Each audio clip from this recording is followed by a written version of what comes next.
Bakristo bavandimwe, Kristo Yezu akuzwe. Mbifurije kugira umunsi mwiza.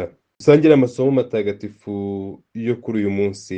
Isomo rya mbere turarisanga mu ibaruwa ya mbere ya Mutagatifu Petero Intumwa, umutwe wa kabiri, umurongo wa kabiri kugera ku wa gatanu, n'uwa cyenda kugera ku murongo wa 12. Zaburi ni iy'ijana. Ivanjiri yanditswe na Mutagatifu Mariko, umutwe wa 10, umurongo wa 46 kugera ku wa 52.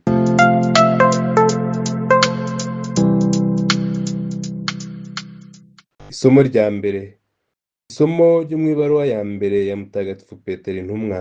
Bavandimwe, nimumere nk'abana bakimara kuvuka, nimurarikire amata meza y'ijambo ry'Imana, kugira ngo igihe muryakira mutere imbere mu gucungurwa kwanyu, niba koko mwarasogongeyeho mukumva ukuntu Nyagasani aryohereye. Nimwegere Nyagasani, ibuye nyabuzima ryajugunywe n'abubatsi, nyamara ari indobanure kandi rifite agaciro gakomeye mu maso y'Imana. Bityo namwe mube nk'amabuye mazima mwubakwemo ingoro ndengakamere, kugira ngo mube imbaga ntagatifu y'abaherezabitambo, mwitureho ibitambo ndengakamere bishimisha Imana ku bwa Yezu Kristu. Koko rero muri ubwoko bwatoranyijwe, imbaga y'abaherezabitambo ba cyami, ihanga ritagatifu, umuryango Imana yironkeye, kugira ngo mujye mwamamaza ibigwi by'uwabahamagaye, abavana mu mwijima akabinjiza mu rumuri rwe rw'agatangaza. Mwebwe abatari umuryango w'Imana kuva kera, ubu ngubu noneho mukaba mwarabaye umuryango wayo. Mwebwe mutari abo kugirirwa imbabazi, ubu ngubu noneho mukaba mwarazigiriwe. Nkoramutima zanjye, mwebwe muri nk'abagenzi n'abanyamahanga, ndabasaba ngo mwirinde irari ry'umubiri rirwanya umutimanama. Nimugire imyifatire myiza imbere y'abatemera Imana nyakuri, kugira ngo nubwo babasebya nk'aho muri abagiranabi, bazamurikirwe n'ibikorwa byanyu, maze basingize Imana ku munsi izaziraho. Iryo ni ijambo ry'Imana.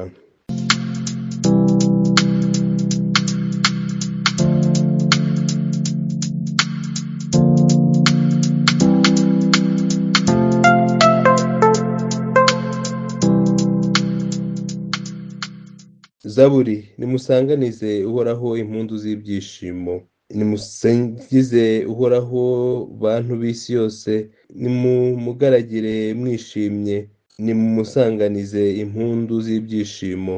Nimwemere ko Uhoraho ari we Mana, ni we waturemye none turabe, turi umuryango we n'ubushyo yiragiriye. Nimutahe amarembo ye mumushimira, mwinjirane ibisingizo mu ngombe ze, mumusingize murate izina rye. Kuko Uhoraho ari umugwaneza, urukundo rwe rugahoraho iteka, ubudahemuka bwe bugahoraho uko ibihe bigenda bisimburana.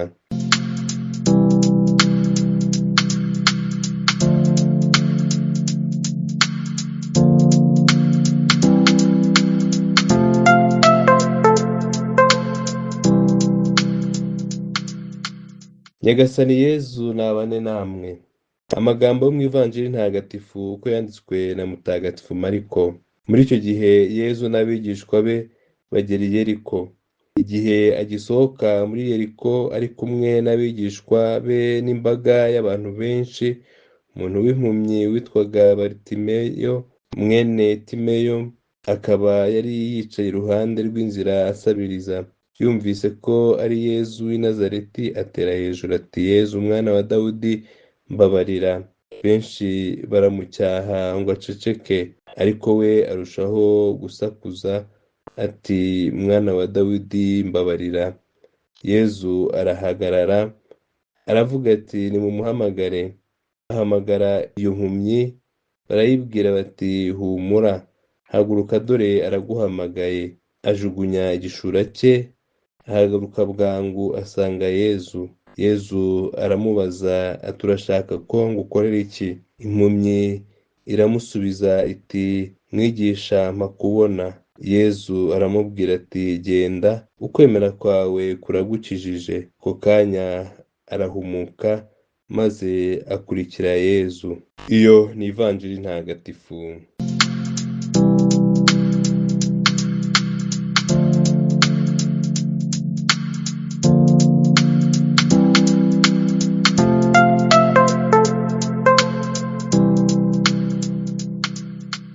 Bakristo bavandimwe, amasomo matagatifu aradushishikariza kwemera Yezu Kristu, we wadukijije ibyaha byacu maze akatugira abana b'Imana. Nitwemera rero Nyagasani we wadukijije, azaduha ubutwari bwo kumwemeza abandi, azaduha ubutwari bwo gukora iteka ibishimisha Imana, azaduha imbaraga zituma tuba abo tugomba kubaho, zituma tumurikira abandi mu bikorwa dukora. Isomo rya mbere riratwibutsa ko ijambo ry'Imana kumva ari ifunguro rya roho zacu, rituma tubaho twishimye, rituma tuba abo Imana ishaka ko tubabo. Ni koko ijambo ry'Imana rituma twigiramo imbaraga zo kwamamaza ibigwi by'uwaduhamagaye akatuvana mu mwijima akatwinjiza mu rumuri rwe rw'agatangaza.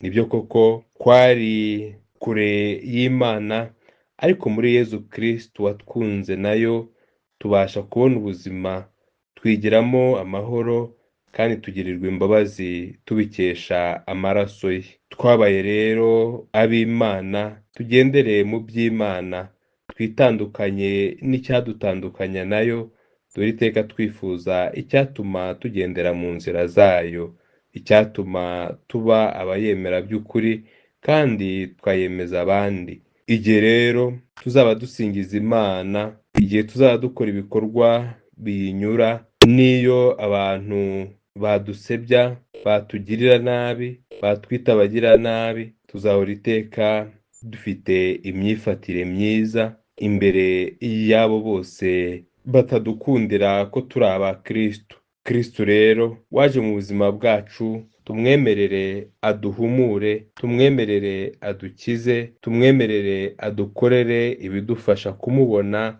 no kumubonesha abandi, ibidufasha kugendera mu kwemera no kubabarirwa nawe. Nk'uko twabyumvise mu ivanjiri, impumyi yari mu ruhande rw'inzira, natwe dushobora kuba iruhande rw'inzira, aho kuba mu nzira Yezu Kristu arimo, aho kuba mu nzira Yezu Kristu atwifuzamo.